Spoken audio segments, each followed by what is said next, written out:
Hello students. आज जो हमारा टॉपिक है वो है बेल्स पाल्सी या फेशियल पैरालिसिस। ओके, तो सबसे पहले अपन इसकी डेफिनेशन की बात करेंगे। Bell's palsy is an autoimmune disorder in which paralysis occurs in one side of the facial muscles। Okay, Bell's palsy क्या है? ये भी एक ऑटो इम्यून डिसऑर्डर है। ऑटो इम्यून कल मैंने आपको बताया था कि जब हमारी बॉडी की इम्यूनिटी ही हमारे बॉडी पार्ट्स को नुकसान पहुंचाने लग जाए तो उस कंडीशन को क्या बोलते हैं? Auto immune disorder. ठीक है, तो अब ये बेल्स पाल्सी में क्या होता है? इसमें पैरालिसिस होता है। कहाँ पैरालिसिस होगा? फेशियल मसल्स में। बट कहाँ? One side of facial muscles, यानी कि जो फेस है, फेस का जो हाफ साइड है उसमें पैरालिसिस हो जाएगा। ठीक है, उस कंडीशन को क्या बोलेंगे? Bell's palsy. ओके, नेक्स्ट इसके बाद बात करें कि क्यों होता है ये। It results due to damage in facial nerve which is characterized by drooping of one side face muscles। ठीक है, तो जो फेशियल मसल्स होती है वन साइड या हाफ साइड ऑफ फेस, उनमें पैरालिसिस क्यों होता है? फेशियल नर्व में डैमेज होने की वजह से। ओके, फेशियल नर्व जो होती है, अब जो बात करें अपन फेशियल नर्व की, तो फेशियल नर्व एक क्रेनियल नर्व है। कौन से नंबर की क्रेनियल नर्व होती है फेशियल नर्व? सेवंथ नंबर की। ठीक है, और इसका जो सेंसेशंस ये जो प्रोवाइड करती है वो एक तो करती है जो फेशियल एक्सप्रेशंस की जो मसल्स है, अपन जो भी एक्सप्रेशंस देते हैं लाइक हंसना, रोना, बोलना, ठीक है, उसमें जो मसल्स यूज हो रही है उनको सेंसेशन देती है फेशियल नर्व। ठीक है, दूसरा, ये सेंसेशन प्रोवाइड करती है टंग को, जो टेस्ट सेंसेशन है, टेस्ट सेंसेशन। एक तो ग्लोसोफेरिंजियल नर्व होती है जो भी टेस्ट सेंसेशन का काम करती है, और एक फेशियल नर्व भी होती है जो टेस्ट सेंसेशन का काम करती है। टंग के दो पार्ट होते हैं, एंटीरियर एंड पोस्टीरियर। तो एंटीरियर पार्ट से ले जाती है फेशियल नर्व। ओके, तो अपन यहाँ जो बात कर रहे हैं बेल्स पाल्सी की, इसमें क्या होता है? फेशियल मसल्स में पैरालिसिस होता है। कहाँ? वन साइडेड में। क्यों होता है? क्योंकि फेशियल नर्व में डैमेज हो जाता है। ओके, इस वजह से बेल्स पाल्सी कंडीशन एराइज होती है। ओके, जैसा कि ये जो इमेज है इसके अंदर आप देख सकते हो, जो ये पर्सन है, इनके जो वन साइडेड फेस है, इसमें आप देखोगे तो जो लिप्स है उसमें इस साइड से ये क्या हो रखा है? लिप्स में ड्रूपिंग हो रखी है। क्यों हो रखी है? क्योंकि इस साइड पैरालिसिस है। पर्सन को वन साइड में क्या है? बिल्कुल भी सेंसेशन फील नहीं होंगे। इस कंडीशन को क्या बोलेंगे? Bell's palsy. ओके, नेक्स्ट इसके बाद अपन बात करते हैं इसकी कॉजेस की।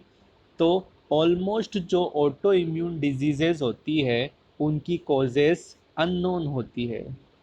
ठीक है, एग्जैक्ट कॉज अननोन होती है, बट बेल्स पाल्सी के कुछ रिस्क फैक्टर्स हो सकते हैं जो ये कंडीशन कॉज कर सकते हैं। तो रिस्क फैक्टर कौन कौन से होंगे? फर्स्ट वन है अपर रेस्पिरेटरी ट्रैक्ट इन्फेक्शन। अगर किसी भी तरह का अपर रेस्पिरेटरी ट्रैक्ट में इन्फेक्शन हुआ है तो वो भी बेल्स पाल्सी कोज कर सकता है। ओके, सेकंड, कुछ viral infections like herpes, varicella zoster, Epstein Barr virus या ईबी वायरस, इस तरह के जो वायरस हैं ये भी फेशियल पैरालिसिस कोज कर सकते हैं। ओके, नेक्स्ट इसके बाद जो कोज है वो है ब्रेन ट्यूमर। ठीक है, या ब्रेन स्ट्रोक।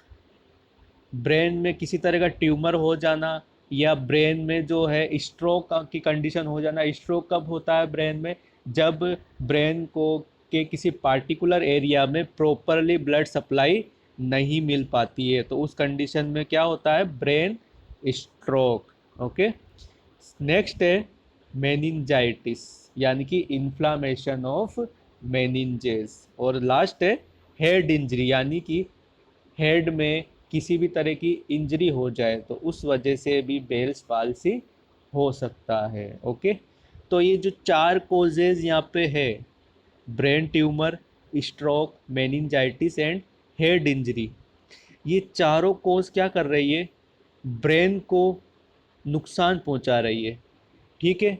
और आप सबको पता है कि क्रेनियल नर्व्स जो होती है वो कहाँ से ओरिजिनेट होती है या कहाँ से निकलती है? ब्रेन से। ठीक है।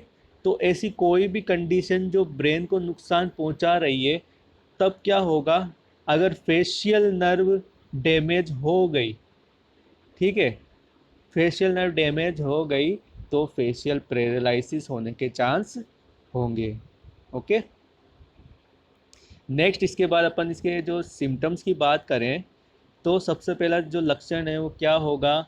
Muscle weakness. ठीक है। मसल वीकनेस होगी फेशियल बेल्स पाल्सी में, या total loss of ability to move the one side of face.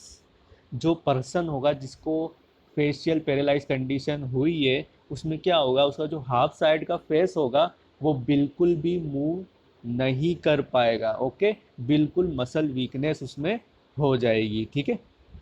Next जो सिम्टम देखने को मिलेगा वो होगा drooping of eyelid of affected side, यानी कि जिस साइड का फेस अफेक्टेड हुआ है उसकी जो आईलिड्स होगी वो भी क्या हो जाएगी? ड्रूपिंग हो जाएगी, यानी कि लटक जाएगी, नीचे झुक जाएगी। ठीक है। नेक्स्ट सिम्टम क्या देखने को मिलेगा पेशेंट में? Problem in smile and making facial expressions, यानी कि जो पेशेंट है या जो पर्सन है उसमें क्या होगा? आपको मैंने बताया जैसे कि फेशियल नर्व का काम क्या है? जो फेशियल एक्सप्रेशंस के लिए मसल्स यूज आती है उनको सेंसेशन प्रोवाइड करती है। ठीक है। तो अगर यहाँ पे फेशियल पैरालिसिस हो रखा है तो पर्सन को क्या होगा? फेशियल एक्सप्रेशंस देने में दिक्कत आएगी, यानी कि अगर फेशियल एक्सप्रेशन वो देने की कोशिश करेगा तो उसका फेस मूव नहीं होगा, हाफ साइड का। ठीक है। नेक्स्ट सिम्टम जो देखने को मिलेगा वो होगा लॉस और चेंज इन टेस्ट परसेप्शन। जैसा कि मैंने आपको स्टार्टिंग में बताया, जो टंग होती है, ठीक है, उसका जो एंटीरियर 2/3 पार्ट होता है उसको सेंसेशन प्रोवाइड करती है, टेस्ट सेंसेशन, कौन सी नर्व? Facial nerve. ठीक है। और पोस्टीरियर 1/3 पार्ट को करती है ग्लोसोफेरिंजियल नर्व। ठीक है। तो जो एंटीरियर 2/3 पार्ट का जो टेस्ट सेंसेशन है वो अफेक्टेड होगा या लॉस हो जाएगा वहाँ का सेंसेशन फेशियल नर्व में डैमेज होने की वजह से। ठीक है। नेक्स्ट सिम्टम देखने को मिलेगा ड्राई आइज एंड माउथ। जो आइज में जो टीयर्स का फॉर्मेशन होता है वो कौन सी ग्लैंड्स करती है?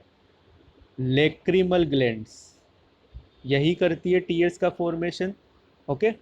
तो जो लेक्रिमल ग्लैंड्स होती है उनको सेंसेशन प्रोवाइड करती है फेशियल नर्व। ठीक है। दूसरा, जो माउथ में सेलाइवरी ग्लैंड्स है उनको भी सेंसेशंस प्रोवाइड करती है फेशियल नर्व। तो अगर फेशियल नर्व में डैमेज होगा तो ना तो लेक्रिमल ग्लैंड्स अपने सीक्रेशन प्रोवाइड कर पाएगी, ना ही सेलाइवरी ग्लैंड्स, जिस वजह से क्या रिजल्ट आएगा? आइज ड्राई हो जाएगी एंड माउथ ड्राई हो जाएगा। ओके। लास्ट सिम्टम जो देखने को मिलेगा वो होगा पेन। पेन क्यों होगा?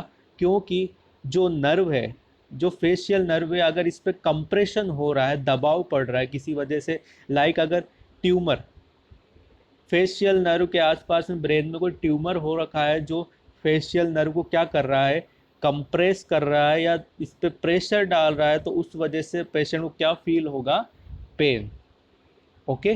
तो ये सिम्टम देखने को मिलेंगे बेल्स पाल्सी में। नेक्स्ट इसके बाद बात करते हैं डायग्नोस्टिक इवैल्यूएशन की। तो एज़ यूजुअल सबसे पहले हिस्ट्री कलेक्ट करेंगे, फिजिकल एग्जामिनेशन करेंगे, नर्व फंक्शन स्टडी करेंगे। नर्व फंक्शन स्टडी में क्या पता लगाएंगे, जो नर्व है फेशियल नर्व अपना प्रॉपरली फंक्शन कर पा रही है या नहीं। ओके। नेक्स्ट जो डायग्नोसिस है वो है इलेक्ट्रोमायोग्राफी, यानी किसके फंक्शंस के बारे में पता लगाएंगे, मसल्स। ठीक है, और कौन सी muscles, facial muscles. Okay. Next इसके बाद अपन बात करते हैं इसके मैनेजमेंट की। तो इसमें क्या होता है, बेल्स पाल्सी में मोस्ट केसेस में जो पर्सन्स होते हैं वो अपने आप रिकवर हो जाते हैं, उनमें ट्रीटमेंट की ज़रूरत नहीं पड़ती है। फेशियल पैरालिसिस में अपना आप जो है रिकवरी हो जाती है मोस्ट केसेस में। ठीक है, बट अगर रिकवरी नहीं होती है तो उसके लिए क्या क्या मेडिकल मैनेजमेंट दिया जाता है, जैसे कि लाइक स्टेरॉइड्स। स्टेरॉइड्स में prednisone to reduce inflammation. Steroids का काम क्या होता है, इम्यूनिटी को सप्रेस करना और इन्फ्लामेशन को कम करना। ठीक है। नेक्स्ट है एंटीवायरल ड्रग्स। अगर वायरल इन्फेक्शन की कंडीशन है तो उसमें क्या देंगे, एंटीवायरल ड्रग्स। ओके। नेक्स्ट जो मैनेजमेंट है वो है एनाल्जेसिक्स। अगर पेन की शिकायत है तो उसमें क्या देंगे, एनाल्जेसिक्स। ओके। और लास्ट जो मैनेजमेंट है वो है फिजियोथेरेपी। अगर मसल से रिलेटेड कोई भी प्रॉब्लम होती है तो उसमें पेशेंट को क्या दी जाती है, फिजियोथेरेपी। वो फिजियोथेरेपी क्यों दी जाती है, ताकि मसल टोन जो होती है पर्सन की उसको वापस से मेंटेन किया जा सके। ठीक है, फिजियोथेरेपी को यूज़ क्यों करते हैं, जो मसल टोन होती है उसको मेंटेन करने के लिए। Okay. So these are the management of Bell's palsy. एक बार वापस से अपन इसकी समरी कर लेते हैं। बेल्स पाल्सी क्या है, ये एक ऑटो इम्यून डिसऑर्डर है जिसमें क्या होता है, वन साइड जो फेशियल मसल्स है उनमें पैरालिसिस हो जाता है। और वो पैरालिसिस क्यों होता है, फेशियल नर्व में डैमेज होने की वजह से। ओके। और इसकी जो कोजेज है, कोजेज में जो ऐसी कोज आए जो ब्रेन को अफेक्ट कर रही है, तो वो कंडीशंस फेशियल पैरालिसिस कोज कर सकती है। क्यों करेगी, क्योंकि ब्रेन से ही क्रेनियल नर्व्स ओरिजिनेट होती है और क्रेनियल नर्व्स में फेशियल नर्व भी आती है। तो ऐसी कोई भी वजह जो फेशियल नर्व को डैमेज कर रही है तो बेल्स पाल्सी हो सकता है। ओके। नेक्स्ट इसके बाद जो साइन एंड सिम्टम्स की बात करें तो पेशेंट में सबसे पहले मेन सिम्टम क्या होगा, जो फेशियल मसल से उनमें मसल वीकनेस हो जाएगी। ठीक है, कौन से साइड में, वन साइड में, बोथ साइड भी हो सकती है बट रेयर केसेस में। ओके। और इसके अलावा कौन से जो सिम्टम देखने को मिलेंगे, टेस्ट परसेप्शन लॉस हो जाएगा। ठीक है, दूसरा आइज़ और माउथ क्या हो जाएंगे, ड्राई हो जाएंगे। ओके। और पेन, पेन क्यों होगा, अगर फेशियल नर्व में किसी भी तरह कंप्रेशन हो रहा है तो उस वजह से पेन हो सकता है। ओके। और इसका जो मैनेजमेंट है उसमें मोस्ट केसेस में पेशेंट अपने आप रिकवर हो जाता है, बट अगर रिकवरी नहीं हो पाती है तो उसके लिए पेशेंट को क्या प्रोवाइड की जाती है, फिजियोथेरेपी। और फिजियोथेरेपी का काम क्या होता है, जो मसल टोन लॉस हुई है उसको वापस से मेंटेन करना। ओके। अगर आपको कोई भी प्रॉब्लम हो तो प्लीज़ मेरे से पूछिए और वीडियो पूरा देखिए। हम आपके लिए ही मेहनत कर रहे हैं, किसी और के लिए नहीं। ठीक है, तो अपना फीडबैक हमें ज़रूर दीजिए। Thank you.